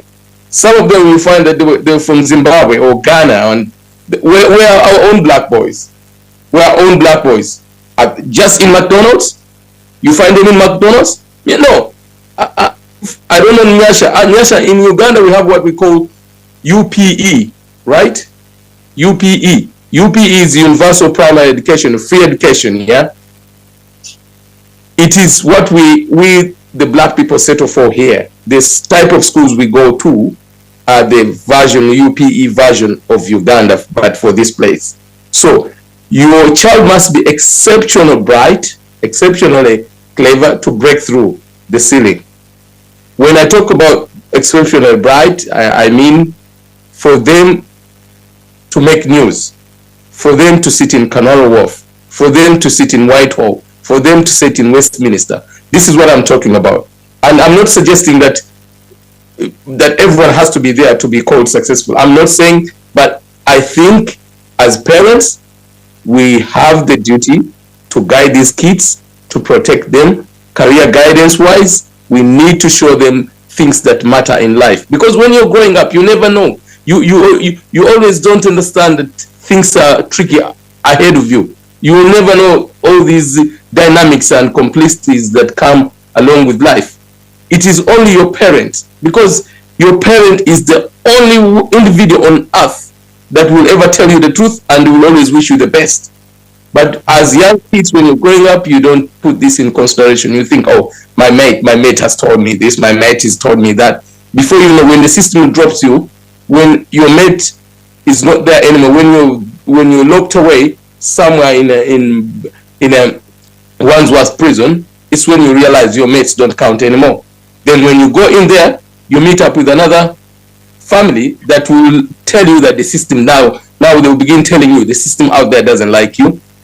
We're your mates. Now that's when you now begin again detaching from your own society, because you've been recruited while you're in Wandsworth prison. You've found a new family there that has told you that the system out there doesn't like you. But when you were growing up out here, they were not listening. The parents they are blaming today, these poor men and women, they worked so hard. And by the way, we have loved our kids more than the way our parents loved us. But the way they are giving back to us, it's so I don't know what words to describe this, but when you look at the parents today, what they put into their kids and the return, the rate of return, a return on investment is so poor. In terms of love alone, there's no love and affection. When you look at them, they mind their own business. I lost an uncle in Croydon. His kids, one of them they lost their mom. When we went to visit them, the young man was so upset. And when I asked him, Chris, why are you so upset? He said, no, I had no plans for going to Uganda. Now this death is going to take me to Uganda. I had no plans, but I was going to Ibiza with my friends, man. That was kind of nonsensical, nonsense that we instill in our kids when they're growing up here. Oh, my kids, or this, you give them everything. You think they will love you back. They don't. You think giving kids everything in terms of material, in terms of protecting them, or you should not call them names. You should call them names. When they're going astray, tell them that society will not forgive you. Tell them the truth. Tell them that you will be labeled a failure, and you will be a failure. Once you don't do this, you will be a failure. And tell you point blank. Tell them if they don't do this, they will be failures. That's how I was taught. That's how I was brought up. Thank you. Thank you very much for that. Thank you very much for that. What's that guy's name? Soweidi. Yeah, Yes. I'll come back to you. You come back to okay. Nilfa, briefly, because we're running out of time. Nilfa, yes. I wanted to say is it Nasha? I agree with her. I don't think what Soweri is saying that Nasha was saying. I know she meant, yes, you can advise I do advise your students. I've got an example. I'm one of the parents as well. So I'll just give you a quick example. My son was 19. He went to college. Then his college, he was doing plumbing and all that. I'm a mother who's got 3 degrees and I wanted him to go to university. When he told me I'm not going to university, I went mad. Okay? Now, this was me being stupid. This is what I was saying. When Nasha said we've got to actually think and look at these children. He is a vocational boy. He's always been vocational his life. But because it's instilled in me, you have to go to university. How can you not go to university? I was actually sat down by a friend who said, listen, talk to this boy. And I talked to him. Now he is working. He is very happy with where he is because I had to calm down and actually reason and say, listen, it's not all about the papers and the certificates and all that. Okay? He's in a happy place. He is working. He's doing his construction. He's doing houses. He's a very happy person. But this is what I was trying to say. I sided with Nasha when she said that. Sometimes as parents, we install what we want in kids, which is wrong. It is very, very wrong. So this is where we start labeling them as failures as well, because me being a failure. So this is how I was trying to say, this is an example, a living example with me. That's why I say we shouldn't really be saying our children are failures. Then the other thing when Aisha was talking about culture, and it was culture she was talking about. I don't really think culture has that. We've got to know every generation is different. We also have to adjust to the generations and the situations we are in. Like as Soweid has said, we back home were brought up different. Even our parents were brought up different. They would also be calling us failures because they were not brought up the way they were brought up. When we came to this country, yes, we also have to adjust to the system here. I always tell people, I work in the NHS. There is what we call, people say, oh, how can my child look after me if my child ever takes me in a home? But have people come down to think that, listen, society forces these children to do this to us. They have to go and work. Do not expect your child to come and look after you. Stop working. He has to pay a bill. He has to pay his mortgage. And you think that he doesn't want to send you into a home. But the society has made him do this. So there are issues we also have to adjust to the society that we're living in. Yes, we've left Africa. We love our cultures. Our cultures are good, but our culture, is it actually feasible with what is going on in this culture? We've just got to try and intertwine it. This is all I'm saying. Thank you very much. Can I say, in adding to what Nilfa has said, having raising our children with, instilling our culture into our children in our homes does not stop us from talking to our children. Doesn't stop us from nurturing them. It doesn't stop us from guiding them. Thank you very much. You finished? Thank you very much for that. Right. I think it's been fruitful. A lot of things have been said. And from my guess, I'd like is for you guys to kind of like reflect on what you've just had and also wrap up tonight's topic for us. So regards to everything that you've had, how anything that stuck out for you that you feel like I need to have a mention on this, mention it, and then also wrap up tonight's topic for us in your form, basically. I'll start with you, Haj. Thank you very much, Mr. Baker. My observation was that there was a difference in how we understood the question between the females on the panel and those contributing from and the males. So I think the questions were supposed to be step by step, and that's how you did it. Yeah. Is there a problem? Can there be something like failure? And then we were going to go to what's the solution if such a situation arises. The women went straight away to the solutions. That's why they get a lot of praise, because they said, no, there's no failure. If something is happening, what should we do? I'm going to get my child and talk to them, find out what caused such and such, and what solution should we do. Completely. No, for me, I'm giving up. I'm just going to go to drugs. I'm just going to go to alcohol. If they give up, what we should all agree with. Sometimes there is a problem, and people fail. But then we have to find solutions. We don't let that failure. That's the support we give our children. So even as men, we're not hard on our children. We find solutions. We work with our wives. If we're single parents, we can work with our children as well and find solutions. We can use society, we can send in our colleagues. So let people not misunderstand. Let's just acknowledge when there is a problem. When you see that your child is together, so that they come out of whatever deep they're going through. That's how I would sum it up. Thank you very much for that. Aisha. Yes, there's a lot that's been said, and I'm not going to repeat about it. Let's just sum up and by saying we need to speak to our kids, have people that can help us in the community to speak to them, and we need to do more of activities that would put them together as teenagers, as kids, young ones. Let's say from the age of 7, we should keep them busy, not only putting them to school, anything like associating with them with our own community life so that they can become more aware of lots of other things. They might not pick up from you at home, they might pick up from someone else. They might want to speak to someone else that they're more frequent with, because my kids do have some people they can feel free to talk to, and then they pass the information to me. I've left that door open, and I think it also works. If it works.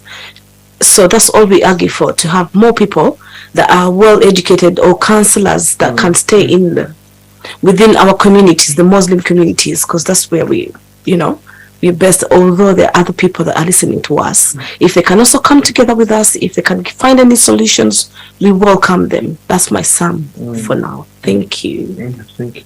Yes, Mr. Kenneth. Yeah, for me, I would like to say that everything, so many people have said everything. The only solution we can do is to engage ourselves with children and try our level best to tighten their future. It's like giving them good advice. Even though they didn't mention about religion, but religion is a big factor in everything here. Because if you don't have a religion, everything won't be okay. At least we should engage ourselves with the religion, because everything has been said to do this and this and this, but they didn't put much emphasis on religion. But we should engage our children with religion, because religion deters someone how to behave. That's the first thing. If he doesn't have religion, he might misbehave. But religion is a big factor. So we should try our level best to engage in both things, the religion and how to behave in in life, and to keep on pushing them for studies. Okay. Yeah. Thank you very much for that. Yes, Diana. Yeah, sorry, 1 second. Somebody called me as soon as you called my name. Yes. Can you hear me? Yeah, I can hear you. Yes. Can you hear us? Yes, I can. I just wanted to urge parents, as parents, to be more present in our own lives and our children's lives, to be accountable, to be responsible for our own actions in how we parent our children, and talk to our children a little bit more on a one-to-one. And let in our day-to-day activities or how we raise our children, let us intend to make play a part of our daily activity. Up to what age? Doesn't matter. As long as they're still in your household, Play is a part of life. Play is a thing that relaxes you. Playtime is a time that you can come together as a family to talk about things. Make it an intention to be part of your, daily activities as a family. Whether 2 parents or 1 parent, it still brings you together. Thank you very much for that. Well, I think we've come to the end of the show. A lot of things have been said. I would like to thank those of you that have tuned in. I would like to thank my guests. But for me, I think like all our other topics, the topic is huge, and we'll definitely bring it back. There will definitely be another part to this, because one of the questions next time that we are going to be looking at is, if your child stabbed someone, who's to blame? If your child committed suicide, who's to blame? If your child... I'll leave that next one. So hopefully you watch out for the next topic. The next time we bring parents, because these are discussions we need to have. These are conversations we need to have. A lot of things do happen, and we don't do postmortems. We don't reflect. We don't. It's like we're quick to brand people as failures, but then we don't know what success is actually. And we don't know whether someone's successful if we don't know what failure is in our eyes. So yes, you cannot brand failure, but you can actually reflect and say, okay, this is not going right. What should I do? But if we keep asking ourselves these questions and kind of like reflecting, this is one of the ways that we can actually make our lives better. We see a lot of young people facing challenges. We're seeing a lot of stabbings. We're seeing a lot of suicides. We're seeing a lot of unhappy people, unhappy young people, unhappy young adults, unhappy parents. What's the cause of this? Until we have discussions, until we sit down and talk and reflect what's happening, what's going on, we can never have change. So hopefully you'll be back next time, ready for another fruitful conversation. I would like to thank all of you that have contributed on tonight's topic. It's been nice. I've learned a lot, me personally, and hopefully you've also taken something away. Thank you to all of you that have been tuned in from Uganda. Those of you, I know it's quite late right now. Thank you to all of you that have tuned in from other countries. Those of you in America, I know it's still daylight there, though it might be a bit dark, but I know it's still, daytime. But thank you to everyone that's contributed. The chat room's been busy. It's been very, very busy. And definitely, please, whatever you've learned here today, whatever you've heard here today, don't keep it to yourself. Do go and start those conversations in your household. Do go and speak to someone. Whatever you've learned here, teach it to your siblings, teach it to your friends. Just have a discussion. One thing we don't do is we don't talk. And that way we're not going to be able to learn from one another. So thank you very much. Until next time, inshallah. Assalamu alaikum wa rahmatullahi wa barakatuh. Do have a wonderful evening. This has been Bridging the Gap. Do take care. Derby Radio. Up next is Bridging the Gap, presented to you by Baker G&G. Be ready to start so that we can bridge those gaps within our walks of life and our families. Kati tusagasagana tulowoli tewenkera yino programu yesonze kano ke kasera kayo kati program Bridging the Gap n'omuweerezaawo Baker G&G wali ku 75WRadio.com. You're tuned in to 75 Derby Radio. Up next, Bridging the Gap. Thank you for tuning in to 75 Derby Radio. Up next is Bridging the Gap, presented to you by Baker G&G. Be ready to take part so that we can bridge those gaps within our walks of life and our families.